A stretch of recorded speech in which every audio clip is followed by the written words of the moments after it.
मुझे याद है आज से लगभग 7 वर्ष पहले या 6 वर्ष पहले मेरे पास डॉक्टर प्रवीण चंद्रा जी के साथ इनके एक मित्र यूएस से आए थे।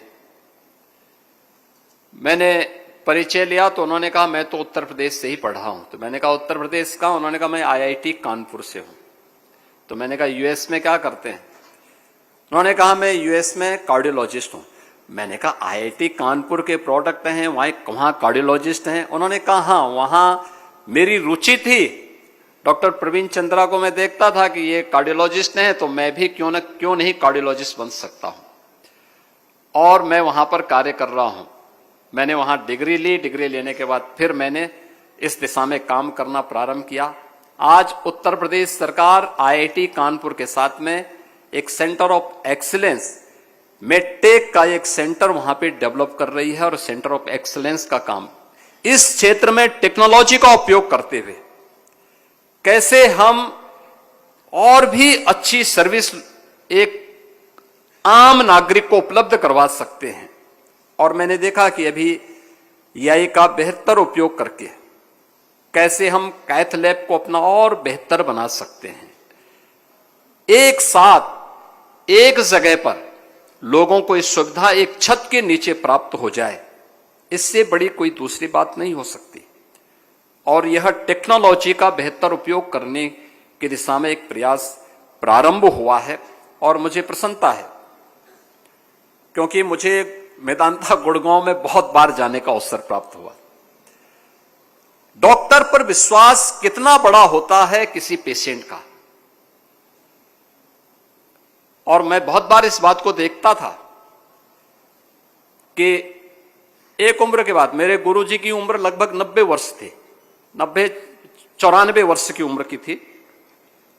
वे कभी अस्वस्थ होते थे तो मैं उनको बोलता था कि हॉस्पिटल चलना, हो कहते नहीं भी हॉस्पिटल नहीं जाऊंगा। तो मैं मेदांता में डॉक्टर प्रवीण चंद्रा को फोन करके कहता था डॉक्टर साहब आप वहां से फोन करिए और एक बार उनको बुलवा लीजिए। जब इनका फोन जाता था तो तुरंत तैयार हो जाते थे कि भाई चलो। वहां जाते थे, हॉस्पिटल में जब तक एडमिट हैं डॉक्टर जब तक राउंड नहीं लिया तब तक तो वहां रहते थे। लेकिन जैसे ही एक बार डॉक्टर्स की टीम ने, डॉक्टर नरेश त्रेहन और उनकी टीम आई और अंत में डॉक्टर प्रवीण चंद्रा ने आकर के उनको बोल दिया आप एकदम स्वस्थ हैं, तो अपनी छड़ी उठाते थे, मुझे कहते चलो चला जाए। अब कहां जाना है, अभी आपका स्वास्थ्य ठीक नहीं। कहा नहीं, डॉक्टर ने बोल दिया मैं ठीक हो गया हूं। यानी बोलने पर दवा प्रारंभ नहीं हुई, लेकिन डॉक्टर ने कह दिया ठीक है तो अब मैं बिल्कुल स्वस्थ हूं। आप सोचिए 96 की उम्र में उन्होंने अपना शरीर, उनका शरीर शांत हुआ था, लेकिन तब तक वह अपनी छड़ी से ही चलते थे और कहते थे कि भाई अब डॉक्टर ने बोल दिया अब कहां बीमारी रह गई है। यानी यह दिखाता है कि व्यक्ति अस्वस्थ होता है तब जब उस मन से अस्वस्थ होता है, लेकिन जब एक चिकित्सक उसे बोलता है जिस पर उसका विश्वास है कि आप स्वस्थ हैं, तो उस उम्र में भी वह अपने आप को तुरंत बेड से खड़े होते थे, छड़ी पकड़ करके कहते चलो। मुझे बड़ी मेहनत करनी पड़ती थी और मैं प्रयास करता था कि बाकी डॉक्टर राउंड ले लें, लेकिन डॉक्टर प्रवीण चंद्रा बाद में आए, जब उन्हें यहां से डिस्चार्ज करना हो तो उस समय वे यहां पर आए, उससे पहले चुपचाप एक बार देख करके और वो करें। क्योंकि वे आते थे तो ये बोलते थे कि आप तो स्वस्थ हो गए, तो इसी में उनको ये लगता था कि अब तो मुझे कोई बीमारी है ही नहीं, तो फिर मैं यहां रह के क्या करूंगा। ये विश्वास पेशेंट का बहुत बड़ा विश्वास होता है। हमें देखना होगा कैसे हम टेक्नोलॉजी का उपयोग करके और भी दूर दराज के क्षेत्रों में, जैसे कोविड कालखंड में हम लोगों ने उस समय वर्चुअल आईसीयू प्रारंभ किया था। हब एंड स्पोक मॉडल पर वो प्रारंभ हुए थे। इस समय एसजीपीजीआई लखनऊ से भी और मेदांता लखनऊ ने भी इस प्रक्रिया को अपनाया है दूर दराज के क्षेत्रों में। और खासतौर पर पहले चरण में वर्चुअल आईसीयू के माध्यम से वहां की टीम का प्रशिक्षण देने के साथ ही प्रतिदिन इन लोगों के द्वारा उनके साथ जुड़ाव होता है और उनकी सर्विसेज वहां पर दी जा रही हैं। टेली कंसल्टेशन की सुविधा, दूर में बैठे हुए, अक्सर हम देखते हैं हम लोग केजीएमयू में जाते हैं, देखते हैं एक दिन में जो वहां की ओपीडी पर डे की होती है और 10,000 12,000 लोग लाइन में लगे हैं। अब जिसको सर्दी जुकाम है, सामान्य वायरल फीवर है, टेली कंसल्टेशन की सुविधा देकर के हम उसको हॉस्पिटल आने से उसके खर्चे को भी रोक सकते हैं और साथ साथ जिन मरीजों को आवश्यक हो उन्हीं को हॉस्पिटल तक लाने और उन्हें बेहतर कंसल्टेशन वहां पे डॉक्टर फिजिकली दे सकता है। बाकी वर्चुअली ये सुविधा उन्हें उपलब्ध करवाने का कार्य हो सकता है। उस सेंटर में, लोकल की सीएससी में, लोकल के हॉस्पिटल्स में बिठा करके हमें उससे ये सुविधा उपलब्ध करवा सकते हैं।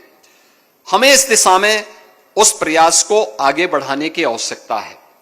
टेक्नोलॉजी का और बेहतर उपयोग कहां पे हो सकता है, और पिछले 11 वर्ष में हमने बदलते हुए परिवेश को देखा है और मैं देखता हूं थोड़ा सा प्रयास हो बहुत सारी समस्याओं का समाधान हो सकता है।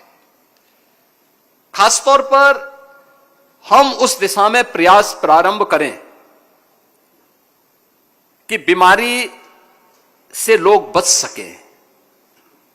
यद्यपि यह आपके पैसे के विपरीत होगा, क्योंकि आपको बुरा लगेगा कि बीमारी नहीं आएगा तो डॉक्टर का क्या होगा। लेकिन आप सोचिए कितने लोगों को आप क्वालिटी लाइफ दे सकते हैं। मुझे याद है हमारा जो ईस्टर्न यूपी था,